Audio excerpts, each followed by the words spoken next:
हयात पिताफी शहर में गंदे पानी जो निकाल न थियण ख़िलाफ़ शहरियुनि पारां एहतिजाजी मुज़ाहिरो कयो वियो। इन मौक़े ते एहतिजाज कंदे जुम्मो ख़ान मीराणी, हाजी मीराणी, शाहब मीराणी, मुजीब मीराणी ॿियनि अवामी आवाज़ टीवी सां ॻाल्हाईंदे ॿुधायो त 10 सालनि खां शहर जे निकाल जो पाणी तलाउनि जी शक्ल में बीठल आहे, जंहिं सबबि इलाइक़े जे झर जो पाणी बि खारो ऐं पीअण लाइक़ु न रहियो आहे। हुन ॿुधायो त इहो गंदो पाणी हाणे उन्हनि जे घरनि में काए पियो आहे। गंदे पाणी पीअण करे उन्हनि जे ॻोठ में तरह तरह जी बीमारियुनि बि मुंहुं कढियो आहे। शहर जो पाणी आहे, सॼो ई पाणी असांजे घरनि में पइजी वियो आहे। असांजो मुतालबो इहो आहे त पाणी निकाल सिस्टम बहाल कयो वञे।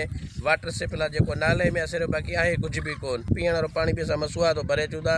ख़ुदा असांजे अपील आहे त बाबा पाणी असांजो कढायो, ॿियो असांखे कुझु न करे। बीमारी थी पियूं आहिनि ॾाढियूं, ऐं ॿार असांजा राति ॾींहुं अचनि था, उतां किरनि था पाणी में, ॿुॾनि था। ऐं महिरबानी करे असांजो पाणी इहो निकाल कयो वञे ऐं ड्रेनेज सिस्टम जेको आहे बहाल कयो वञे। हुननि मुताबिक़ कयो त पाणी निकाल करे खेनि परेशानी खां बचायो वञे। होॾां पाणी कढंदड़ मशीन ऑपरेटर जमील अहमद खोखर राब्ते करण ते ॿुधायो त उहो रोज़ मशीन हलाईंदा आहिनि, पर पाणी जो मिक़दार वधीक हुजण करे मुकमल निकिरी न सघंदो आहे। विज़िट कयो अवामी आवाज़ मीडिया ग्रुप जी वेबसाइट awamiawaz.pk।